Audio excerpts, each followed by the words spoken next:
Very good morning to all of you.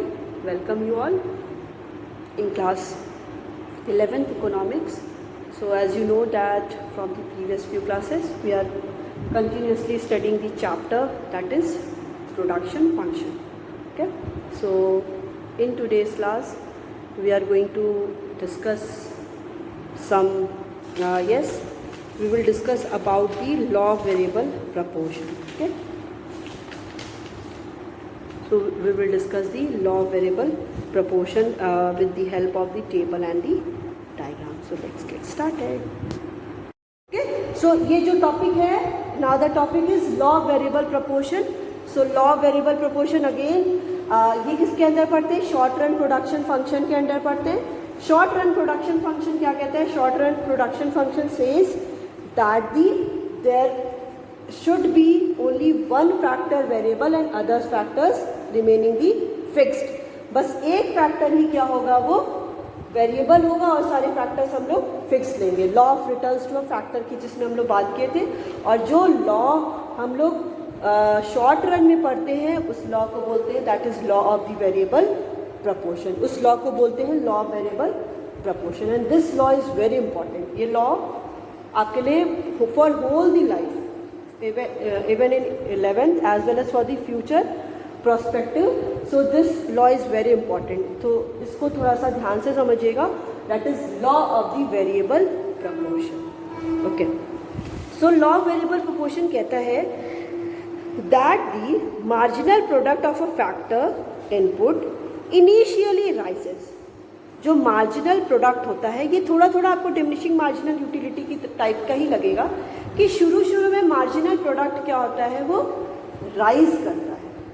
But after certain reaching the certain point, एक employment level पे एक time period तक वो बढ़ता रहता है.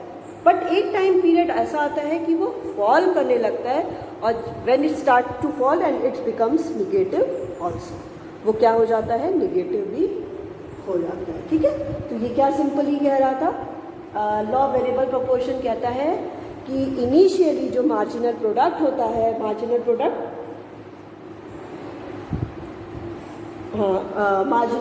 क्या होता है? वो मार्जिनल प्रोडक्ट इनिशियली राइज करता है. ठीक है, राइज करता है, बट एक सर्टेन पॉइंट पे, एक पॉइंट पे पहुंचने के बाद it becomes zero as well as negative भी ये हो जाता है. अब ये थोड़ा सा कॉम्प्लिकेटेड लग रहा होगा कैसे, तो इसके लिए हम लोग क्या करेंगे, एक टेबल और डायग्राम का भी यूज करेंगे. ठीक है. तो सबसे पहले यही समझना था कि law of variable proportion says that the marginal product of a factor initially rises up to the certain employment level, but after reaching that employment level it starts to fall. ये क्या हो जाता है? फॉल करने लग जाता है. ठीक है. अब इसके कुछ assumptions दे रखे हैं. assumption में सबसे पहला assumption ये है कि सारे all factor input is only one factor input is variable. मतलब बस एक फैक्टर, वन फैक्टर क्या होगा, वो वेरिएबल होगा, और सारे factors, all factors remains constant. मतलब वो सारे फैक्टर क्या होंगे? फिक्स फैक्टर होंगे. बस एक फैक्टर क्या होगा, वो आपका वेरिएबल होगा, और सारे फैक्टर्स क्या हो जाएंगे, वो फिक्स्ड हो जाएंगे. फिर कह रहा है it is a short period production function. इसको हम लोग किस में पढ़ते हैं? शॉर्ट पीरियड प्रोडक्शन फंक्शन में पढ़ते हैं. Factor proportion is a variable. Factor proportion is variable, मतलब जो भी फैक्टर्स में चेंजेस होंगे, जो भी हम लोग फैक्टर्स लगा रहे हैं, वेरिएबल फैक्टर्स लगा रहे हैं, और आउटपुट में जो इनपुट और आउटपुट में जो भी चेंजेस होगा, वो ऐसा नहीं है कि वो फिक्स्ड होगा, कि हर बार एक लीनियर नहीं होगा, वो नॉन लीनियर होगा, वो हमेशा चेंजेस होता रहेगा. So unit of the variable factor are the homogeneous. जो भी वेरिएबल फैक्टर लगाएंगे, फॉर एग्जांपल अगर we are hiring the labours, labour is the variable factor. ठीक है. लेबर को अगर हायर कर रहे हैं तो लेबर क्या होने चाहिए? वो इक्वली एफिशिएंट. ऐसा नहीं कि फर्स्ट लेबर हायर किया, वो ज़्यादा एफिशिएंट था, वो ज़्यादा उसकी प्रोडक्टिविटी, वो ज़्यादा प्रोडक्शन कर सकता था. सेकेंड लेबर हायर किया, वो इतना ज़्यादा प्रोडक्शन नहीं कर सकता है ना. तो हम जो भी हायर करेंगे वो क्या होगा? That should be a equally efficient. वो इक्वली एफिशिएंट होगा. ठीक है. फिर कह रहा है techniques of the production does not change, जो भी टेक्निक्स हम लोग प्रोडक्शन में यूज़ करेंगे वो कभी भी चेंज नहीं होगी, वो क्या होगी, वो कांस्टेंट ही रहेगी। मतलब अगर शुरू में हमने कोई एक मशीनरी को हायर किया है, अब ये मतलब नहीं कि थोड़े टाइम पीरियड के बाद मशीनरी हम लोग चेंज कर दें। अगर चेंज कर देंगे तो वो लॉ वॉइड हो जाएगा, मतलब वो पूरा वैलिड नहीं हो पाएगा, क्योंकि जैसे ही मशीनरी बढ़ेगी तो प्रोडक्शन बढ़ जाएगा। तो जो मार्जिनल प्रोडक्ट फॉल कर रहा है वो कभी फॉल ही नहीं करेगा, वो तो हमेशा इंक्रीज करता जाएगा। ठीक है, तो इसमें यही आपके 6 अजम्पशन दे रखे हैं। सबसे पहला है कि इसमें 1 फैक्टर क्या होगा, वो वेरिएबल होगा। ऑल अदर फैक्टर्स क्या होंगे, वो फिक्स्ड होंगे। शॉर्ट रन प्रोडक्शन फंक्शन में है, जो भी फिक्स जो फैक्टर्स होंगे उनका प्रपोर्शन क्या होगा, वो भी वेरिएबल होगा। जो भी यूनिट्स लगाएंगे वेरिएबल फैक्टर्स की वो इक्वली एफिशिएंट होंगे, होमोजीनियस टाइप के होंगे, अलग अलग नहीं होंगे। And techniques of the production does not change, और जो भी टेक्निक्स हम लोग यूज़ कर रहे हैं वो भी चेंज नहीं होगी। ठीक है, अब इसको हम लोग एक्सप्लेन करते हैं with the help of the table and the diagram. ठीक है, एक टेबल लेंगे और एक डायग्राम की हेल्प से हम लोग इसको एक्सप्लेन करते हैं। ठीक है, सो देखिए the law of variable proportion can be explain with the help of the following table and the diagram. एक टेबल और डायग्राम के साथ हम लोग इसको एक्सप्लेन करते हैं।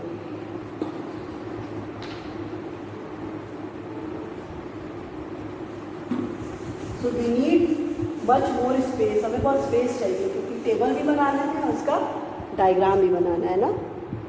सो इसका टेबल लेते हैं। So with the help of that table हम लोग एक डायग्राम को ड्रॉ करेंगे। ठीक है, तो लेते हैं यूनिट्स। नेक्स्ट है आपका TP, total product, and the marginal product. Okay, so TP क्या क्या दे रखा है, 0, 1, 2, 3, 4, 5, 6, 7, 8 एंड 9। टीपी है 0, 2, 5, 9, 12, then 14, 15, 14 एंड 12। ठीक है, हमारे पास यूनिट्स और टोटल प्रोडक्ट दे रखे हैं। ठीक है, थोड़ा सा छोटा लिखा है क्योंकि हमें यहाँ पे डायग्राम भी बनाना है तो थोड़ा स्पेस लगेगा। सो यूनिट्स आपकी 0, 1, 2, 3, 4, 5, 6, 7, 8, 9। टोटल प्रोडक्ट दिया है पहले 0, टीपी इस 2, 5, 9, 12, 14, 15, 14, 12। ठीक है, अब हमें यहाँ पे क्या करना है, मार्जिनल प्रोडक्ट को कैलकुलेट करना है। और आपको मार्जिनल प्रोडक्ट कैलकुलेट करना आ ही गया होगा। अब टोटल प्रोडक्ट क्या है, शुरू में 0 है तो उसके पहले कुछ भी प्रोड्यूस नहीं होगा। तो फर्स्ट वाला आपका क्या हो जाएगा, दैट विल बी द 0, मतलब डैश इसको कर लेते हैं। फिर सेकेंड क्या हो जाएगा आपका 2, फिर 3, फिर 9 माइनस 5 4, फिर आपका 12 minus 9 3, 14 minus 12 2, 15 minus 14 1, 15 15 0, 14 minus 15 minus 1, 12 minus 14 minus 2। जैसा आप लोग ने देखा था अभी वेरिएबल प्रोपोर्शन हम लोग ने बताया था क्या होता है variable proportion. Variable proportion says that the initially क्या होता है, टोटल प्रोडक्ट इंक्रीज करता है। अब देखिए सॉरी, मार्जिनल प्रोडक्ट शुरू में इंक्रीज करता है, देखिए 2, 3, 4 इंक्रीज करता है, but after reaching the certain point, एक पॉइंट पे पहुंचने के बाद इट स्टार्ट्स टू फॉल। ये पहले 0 होगा, देखिए फिर उसके बाद ये फॉल करने लगा 2, 3, 4, देन 3, 2, 1 0 हो गया and it also becomes the negative. ये निगेटिव भी होता चला जा रहा है, दैट इज -1 एंड -2। अब हमें नेक्स्ट स्टेप इसका क्या है, दैट इज इसको डायग्राम पे प्लॉट करना है। ठीक है, टीपी एंड एमपी इधर हो जाएगा, इधर हो जाएगा आपका यूनिट्स आप लोग ले लो। ये 0 हो गया 1, 2, 3, 4, 5, 6, 7, 8 और 9।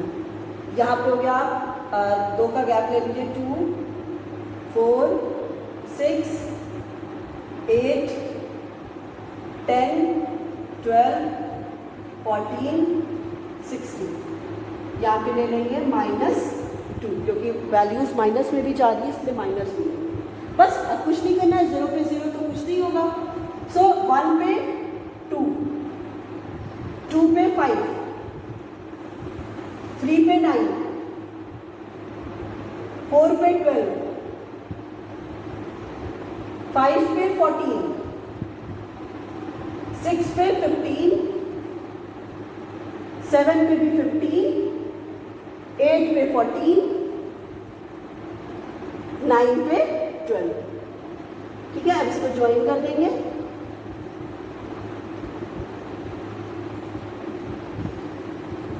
हमें क्या मिल गया यहाँ पे? टोटल प्रोडक्ट की लाइन मिल गई।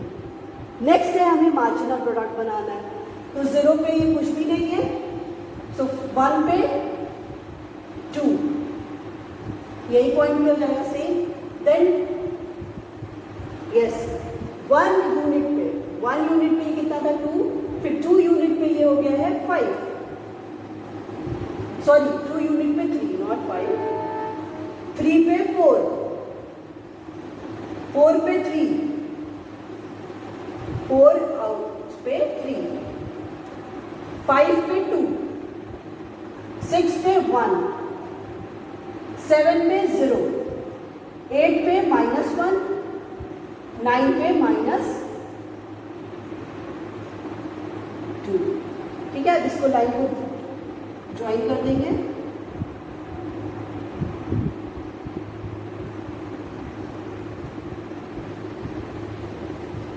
So this will be your marginal product. ये हो जाएगा आपका क्या? मार्जिनल प्रोडक्ट की लाइन हो जाएगी। ठीक है, TP और MP, ये लाइन आपकी बन गई।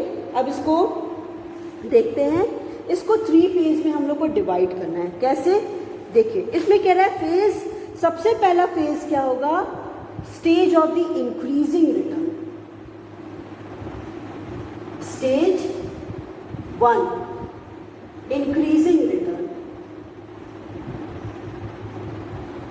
इंक्रीजिंग रिटर्न का मतलब है कि इस केस में MP क्या होगा? मार्जिनल प्रोडक्ट क्या होगा? वो इंक्रीज करेगा।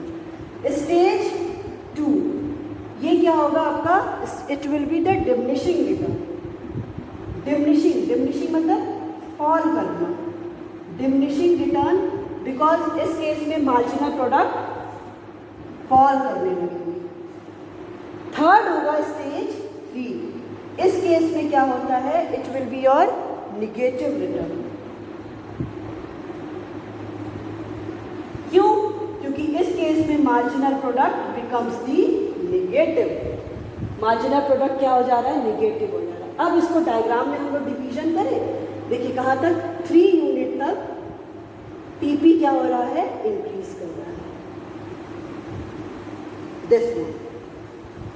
ठीक है, 3rd यूनिट तक TP इंक्रीज कर रहा है।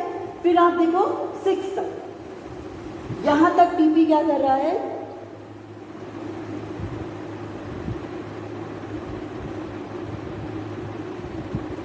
ज़ीरो हो रहा है, फॉल कर रहा है। और इसके बाद TP क्या हो जा रहा है? 8, 9 पे नेगेटिव। ठीक है, तो ये वाला पार्ट हो गया आपका स्टेज 1, ये वाला पार्ट हो गया stage 2, and this will your stage 3। ठीक है, स्टेज 1, स्टेज 2, स्टेज 3। बहुत सिंपल है, कुछ टिपिकल नहीं है। सबसे पहले हमें डायग्राम टेबल पता होना चाहिए। टेबल को हम लोग ड्रॉ कर दे रहे हैं क्योंकि हम लोग मार्जिनल प्रोडक्ट के बारे में ही यहाँ पे डिस्कस कर रहे हैं, इसीलिए हम लोग ने यहाँ पे 3 स्टेज होगा, stage 1, stage 2 and stage 3। Stage 1 will be the increasing return. क्यों? क्योंकि यहाँ पे देखिए यहाँ तक MP मार्जिनल प्रोडक्ट क्या हो रहा है? इंक्रीज कर रहा है। यहाँ के बाद मार्जिनल प्रोडक्ट क्या हो गया है? फॉल कर रहा है, और यहाँ तक 0 हो गया। फिर इसके बाद marginal product becomes the negative. Marginal product यहाँ पे नेगेटिव होता चला जाए। ठीक है, so you can also take the 1 screenshot. इसका स्क्रीनशॉट भी ले सकते हैं। इसको फेजेस को पढ़ लेते हैं, थोड़ा सा छोटा सा ही है, ज़्यादा बड़ा नहीं है। ठीक है। सो फेज क्या कह रहा है कि when TP increasing at the increasing rate, देखिए जब टीपी इंक्रीज हो रहा है तो टीपी इंक्रीज हो रहा है तो एमपी भी इंक्रीज हो रहा है। इसका कॉज क्या है? Because of the better utilization of the fix factor, क्योंकि सारे फैक्टर्स शुरू में ही मशीन्स हो गए, इक्विपमेंट हो गए, ये सारे शुरू में ही इंस्टॉल्ड हुए हैं, तो वो लोग क्या कर रहे हैं? ज़्यादा प्रोडक्टिविटी कर दे रहे हैं। फिर क्या है? Efficient utilization of the variable factor, क्योंकि वेरिएबल फैक्टर इंक्रीज हो रहे हैं, वो वेरिएबल फैक्टर फिक्स फैक्टर के साथ कंबाइंड हैं, तो ज़्यादातर वेरिएबल फैक्टर क्या हो रहे हैं? वो ज़्यादा यूटिलाइज हो रहे हैं। नेक्स्ट कह रहा है कि better coordination between the factors, क्योंकि जो भी कोऑर्डिनेशन है किसमें? फिक्स फैक्टर्स में और वेरिएबल फैक्टर में ज़्यादा प्रॉपरली क्या है? वो दोनों कोऑर्डिनेटेड हैं, एक दूसरे के साथ वो लोग कोऑर्डिनेट करें, क्योंकि सारी कुछ चीज़ें अभी बिजनेस स्टार्ट हुआ है ना, तो वो सब कुछ प्रोडक्शन में बहुत ज़्यादा एक्सपैंड हो रहा है। सेकेंड स्टेज है कि the second phase start with the point B, point B के साथ स्टार्ट होता है। इस पॉइंट बी में क्या कह रहा है? दिस वन, यहाँ से लेके ये पूरा क्या है? सेकेंड स्टेज, जिसमें कह रहा है कि ends point D at the long curve is concave. यहाँ पे टीपी क्या हो रहा है? इंक्रीज कर रहा है डिमिनिशिंग रेट से, एमपी क्या कर रहा है? एमपी फॉल कर रहा है, और जैसे ही टीपी अपने मैक्सिमम और कांस्टेंट हो गया, दैट इज 15, एमपी क्या हो गया? वो 0 हो गया। ठीक है, तो इसमें क्या कह रहा है कि yes, over utilization of fix factor, मतलब जो भी मशीन्स थी, इक्विपमेंट्स थे, उनका हम लोग बहुत ज़्यादा यूटिलाइजेशन कर लिए। तो जैसे ही हम कोई भी चीज़ का ज़्यादा यूटिलाइजेशन कर लेंगे तो जो भी प्रोडक्ट होगा इट फॉल्स। तो मार्जिनल प्रोडक्ट यहाँ पे क्या होता जा रहा है? फॉल करता जा रहा है। Imperfect substitution of the factors, ठीक है। तो कह रहा है more and more one factor can not be used in place of the others, ठीक है। एक से ज़्यादा फैक्टर्स को हम लोग बहुत ज़्यादा यूज़ नहीं कर सकते हैं, तो एक लिमिट के बाद उनकी जो भी प्रोडक्टिविटी होगी इट स्टार्ट्स टू फॉल, वो फॉल करने लगेगी। नेक्स्ट कह रहा है दैट इज़ पुअर कोऑर्डिनेशन, कि जो भी फैक्टर्स हैं, फिक्स फैक्टर्स हैं, वेरिएबल फैक्टर्स हैं, उनके बीच में कोऑर्डिनेशन भी नहीं सही हो रहा है। तो increase application of the variable factor with the fix factor beyond a point crosses the ideal factor ratio, कि जो भी उनका रेशियो था, कितना फिक्स्ड होना चाहिए, कितना वेरिएबल होना चाहिए, वो ओवर यूज़ हो रहा है, तो उससे हम लोग को प्रॉपर रिजल्ट भी नहीं मिल रहा है। फिर कह रहा है stage 3 is the negative return और दी, जिसको हम लोग क्या कह रहे हैं? यहाँ पे एमपी बिकम्स निगेटिव। तो यहाँ पे TP starts to fall, TP क्या हो रहा है? वो फॉल करने लग रहा है, और एमपी बिकम्स दी निगेटिव, क्योंकि जो भी टोटल प्रोडक्ट हैं, जो भी फैक्टर्स हम लोग ने इंस्टॉल किए थे, उनका ओवर यूज़ कर लिए, मतलब हमको जितना यूज़ नहीं करना चाहिए था हम उससे ज़्यादा उनका यूज़ कर लिए हैं, जिससे क्या हो रहा है कि ऑटोमेटिकली प्रोडक्शन क्या हो जाएगा? इट स्टार्ट्स टू फॉल, ठीक है। तो यहाँ पे कह रहा है कि fixity of the fix factor, so as the quantity of the fix factor can not change in the short run, कि जो भी फिक्स फैक्टर्स हैं वो हम लोग शॉर्ट रन में चेंज नहीं कर सकते हैं। So there is excessive use of the fix factor, जिससे क्या हो रहा है कि जो भी फिक्स फैक्टर्स हैं उनका हम लोग बहुत ज़्यादा यूज़ कर लिए हैं। So since the fix factor is indivisible, जो भी फिक्स फैक्टर्स होते हैं उनको हम लोग डिवाइड नहीं कर सकते, उनको हम चेंज नहीं कर सकते।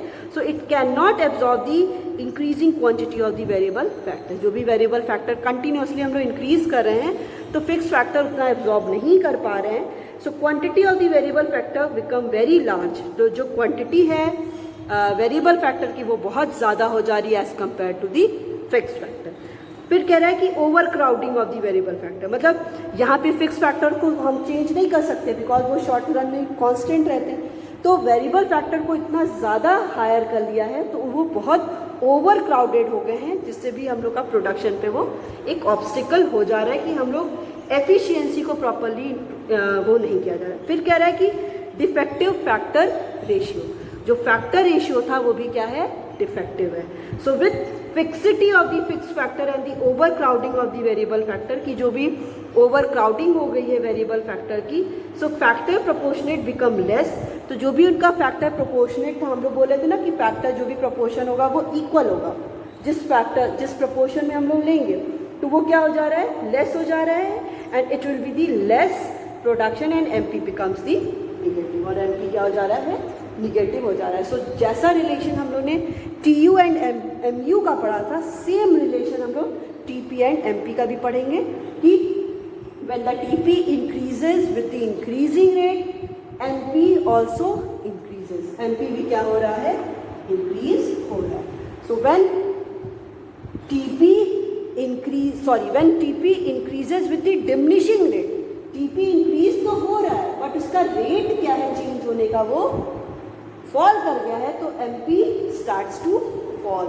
So when TP becomes maximum and constant, TP जब मैक्सिमम और कांस्टेंट हो जा रहा है तो MP becomes 0.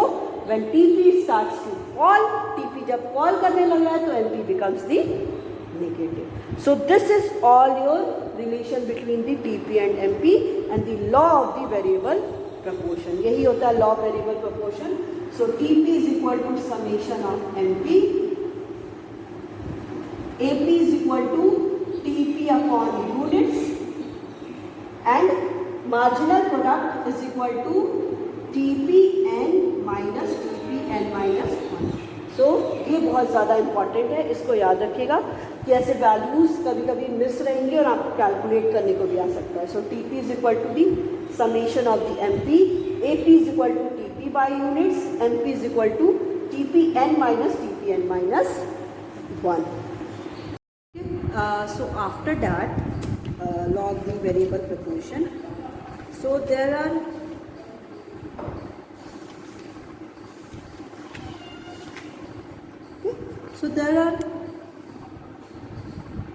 different phases of the increasing return.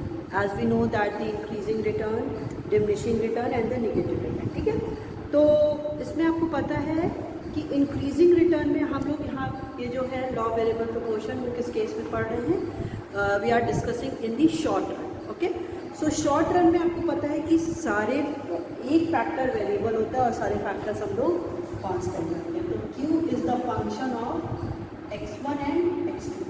तो एक फैक्टर क्या होता है, वेरिएबल होता है और सारे फैक्टर्स यहाँ पे कांस्टेंट होते हैं.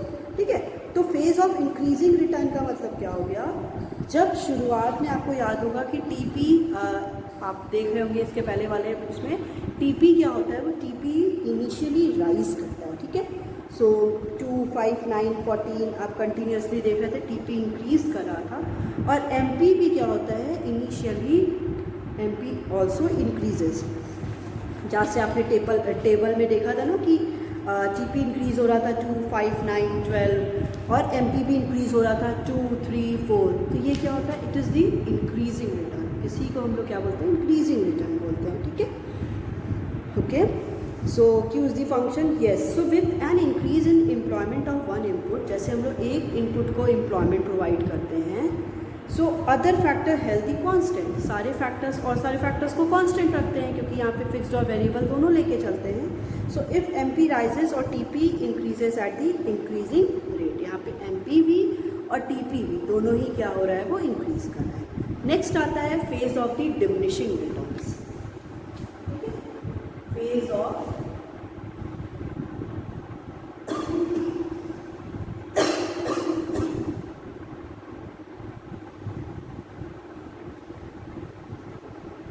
डिमिनिशिंग रिटर्न्स, है ना. तो इसमें क्या है कि with an increase in employment of one input other factors held the constant. So when MP begins to fall in the following ways. ठीक है, फिर MP क्या हो जाता है, MP starts to fall. Okay, MP क्या हो जाता है, वो starts to fall. MP fall करने लग जाता है क्योंकि TP इंक्रीज होता है but the diminishing rate. TP increases but the diminishing rate, so MP falls the positively. MP क्या हो जाता है, पॉजिटिवली फॉल करता है. And when the TP becomes और reaches up to the maximum and the constant, जब TP क्या हो जाता है, मैक्सिमम और कांस्टेंट हो जाता है, उस केस में क्या होता है, बेसिकली क्या हो जाता है कि MP बिकम्स दी 0. आपको याद होगा TP और MP का रिलेशन. TP जब मैक्सिमम एंड कांस्टेंट हो जाता है तो MP बिकम्स दी 0. लास्ट आता है phase of the negative return, जहाँ पे मार्जिनल प्रोडक्ट बिकम्स दी निगेटिव. वहाँ पे मार्जिनल प्रोडक्ट क्या हो जाता है, वो निगेटिव हो जाता है. ठीक है, तो इस केस में हम लोगों ने देखा था, इस केस में क्या बात हुई थी कि with the increase in employment of one input other factors held the constant, so MP becomes the negative. यहाँ पे MP क्या हो जाता है, MP बिकम्स दी निगेटिव. ओके, तो MP यहाँ पे क्या हो जाता है, 0 हो जाता है. और in this case TP starts to fall, TP आपका फॉल करने लग जाता है और MP becomes the negative. So this is all about your law variable proportion. Okay, so in next class we will discuss about the other relation between TP and